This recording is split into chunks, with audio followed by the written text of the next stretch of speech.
ሰላም እንዴት ናችሁ?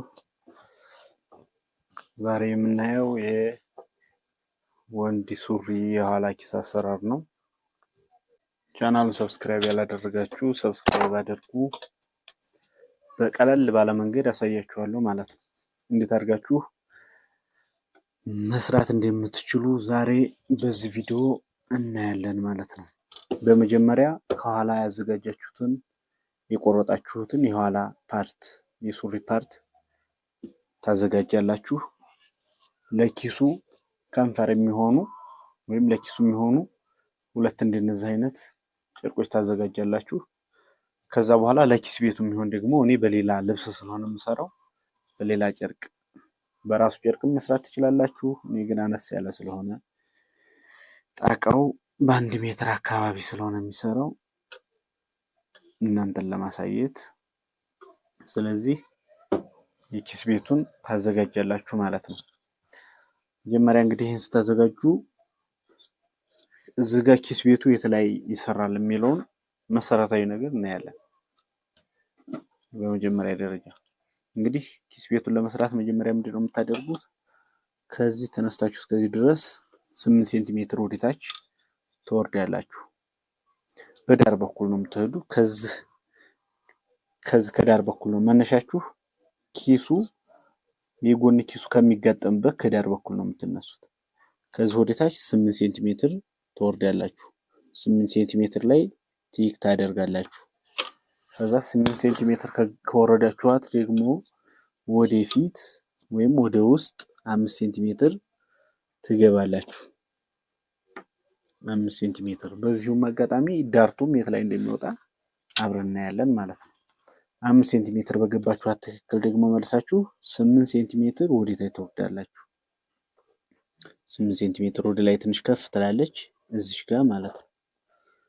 ከዛ የኪሱን ፓርት ነው የኪሱን ርዝመት ተለካላችሁ። ኪሱ የኔ 12 ሴንቲሜትር ነው። 12 ሴንቲሜትር ወደ ጫፍ ወደዚህ ወደ ውስጥ ትገባላችሁ።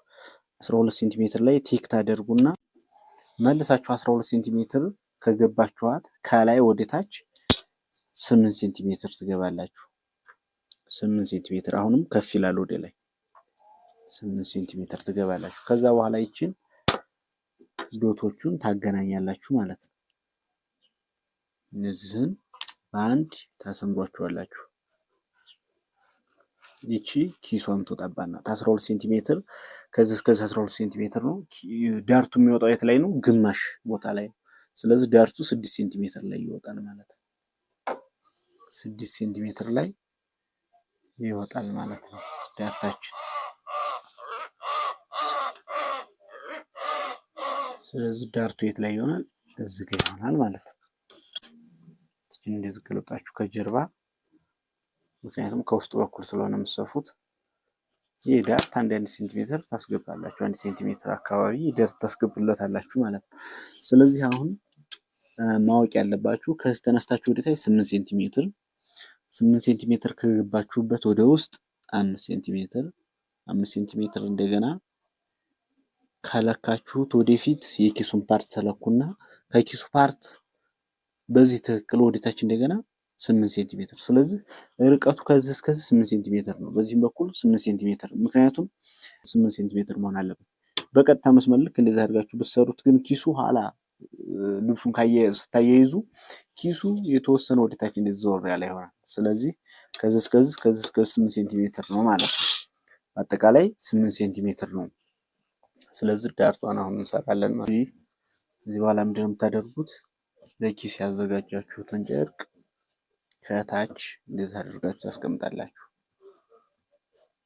ለኪስ ያዘጋጃችሁትን ጨርቅ ከታች እንደዚህ አድርጋችሁ ካስቀምጣችሁ በኋላ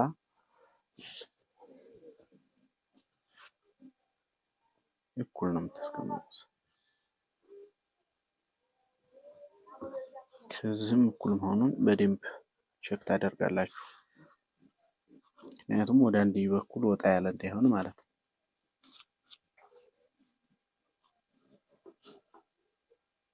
ይህን ቼክ ታደረጋችሁ በኋላ ምንድነው የምታደርጉት? ቀለል ባለ መንገድ ነው ማሳያችሁ። ለኪስ ከንፈር ያዘጋጇቸውን ጨርቆች በዚህ መልኩ ታስቀምጣላችሁ። አንዷን በዚህ መልኩ፣ ሌላኛዋን ደግሞ ከዚህ በኩል ነው ታስቀምጣላችሁ። ስለዚህ ይችን ወደፊትም ሳትወጡ ወደኋላም ሳትሄዱ ልክ በተሰመረችበት ትክክል ቀለል እንዲላችሁ እንደዚህ ልክ እንደዚህ በእስክሪብቶ መስመር ነው ከዚህ እስከዚህ ድረስ ታሰምራላችሁ፣ እኩል እንዲሆንላችሁ ማለት ነው።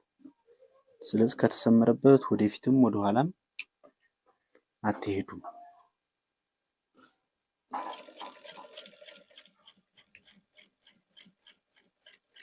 መጀመሪያ አካባቢ ላይ በደንብ ትቋጥራላችሁ።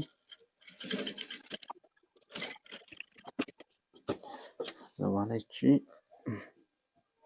አንዷን ካያያዛችሁ በኋላ ድጋሚ እዚህኛዋን ያዘጋጃችኋትን በዚህ ትክክል እንደዚህ አጋጥማችሁ ታስቀምጣላችሁ።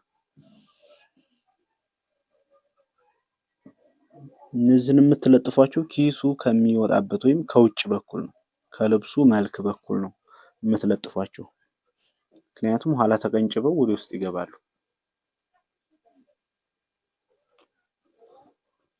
ስለዚህ እቺንም እንደዚሁ ታጋጥሟታላችሁ ማለት ነው። እንደዛችሁ በኋላ እንደምታደርጉት እነዚህ እኩል መሆናቸውን ቼክ ታደርጋላችሁ ከዚህ በኩል። ስለዚህ እነዚህ እኩል ናቸው፣ እነዚህም እኩል ናቸው። ስለዚህ እንደምታደርጉት ከዚህ በኋላ መቀንጨብ፣ ይሄንን እዚህ ጋር ካያያዛችሁ በኋላ መሀሉን ይሄ ትሰነጥቁታላችሁ። እዚህ አድርጋችሁ እዚህ አካባቢ ስትደርሱ አጨርሷት።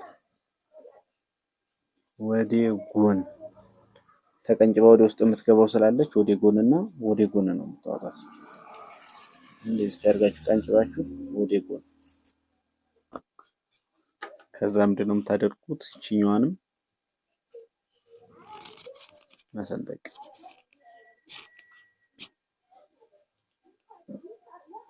እቺኛዋንም መቀንጨብ እንደዚህ አድርጋችሁ በተመሳሳይ በቃ ይሄን ከቆረጣችሁ በኋላ ምንድን ነው የምታደርጉት? ይሄንኛውን ፓርት አሁን ይሄን ቀነጨባችሁ አወጣችሁ ማለት ነው። ከዛ ልክ እንደዚህ አይነት ነገር ጫፍ እንደዚህ ቀነጨባችሁላት። ከዛ ምንድን ነው የምታደርጉት? ይሄኛው ወደ ውስጥ መገልበጥ፣ ከዚህም በኩል ወደ ውስጥ ፓርት ወደ ውስጥ ከገለበጣችሁ በኋላ የኪሷን ፓርት ታወጧታላችሁ። ባለ አንድ ከንፈር ነው። ባለ ሁለት ከንፈር ከሆነ ሁለቱንም ታወጣላችሁ። እኔ ባለ አንድ ከንፈር ነው የምሰራው። አንድ ከንፈር እንደዚህ አድርጋችሁ ከዚህ በኩል እንደዚህ ከወጣች በኋላ ይቺን በዚህ በኩል እዚህ ትገልቧትና የቀነጨባችኋትን ወደ ውጭ እንደዚህ ሳብ አድርጋችሁ ይቺን እንድትሰወርላችሁ ይቺን ፓርት በፊት የቀነጨባችኋትን ወደ ውጭ እንደዛ አስወጣችሁ ከታች በአንድ ታያይዟታላችሁ።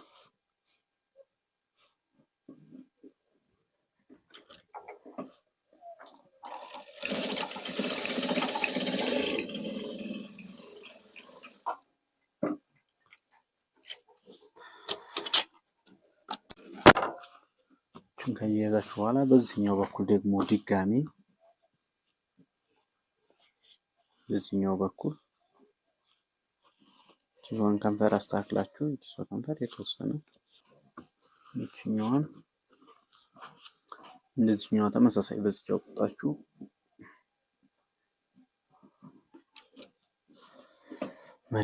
ማደዝደዝ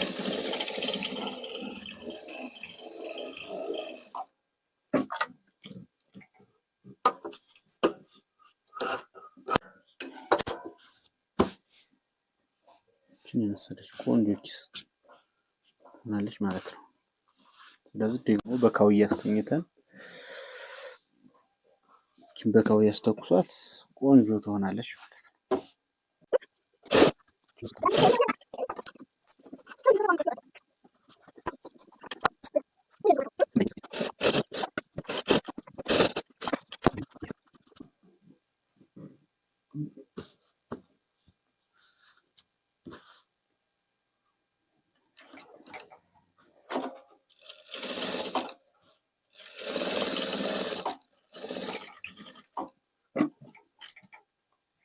መልኩ ከተያዘ በኋላ መቁረጥ።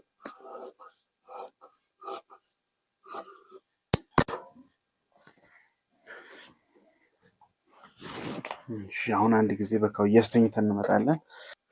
እሺ ኪሳችን ፋይናል ሉክ ይሄን ይመስላል።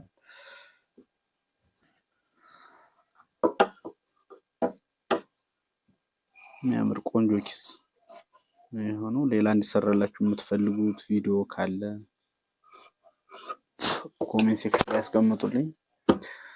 ሰብስክራይብ ያላደረጋችሁ ሰብስክራይብ አድርጉ፣ ላይክ አድርጉ። ጀማሪ ነኝ፣ አበረታቱኝ። አመሰግናለሁ።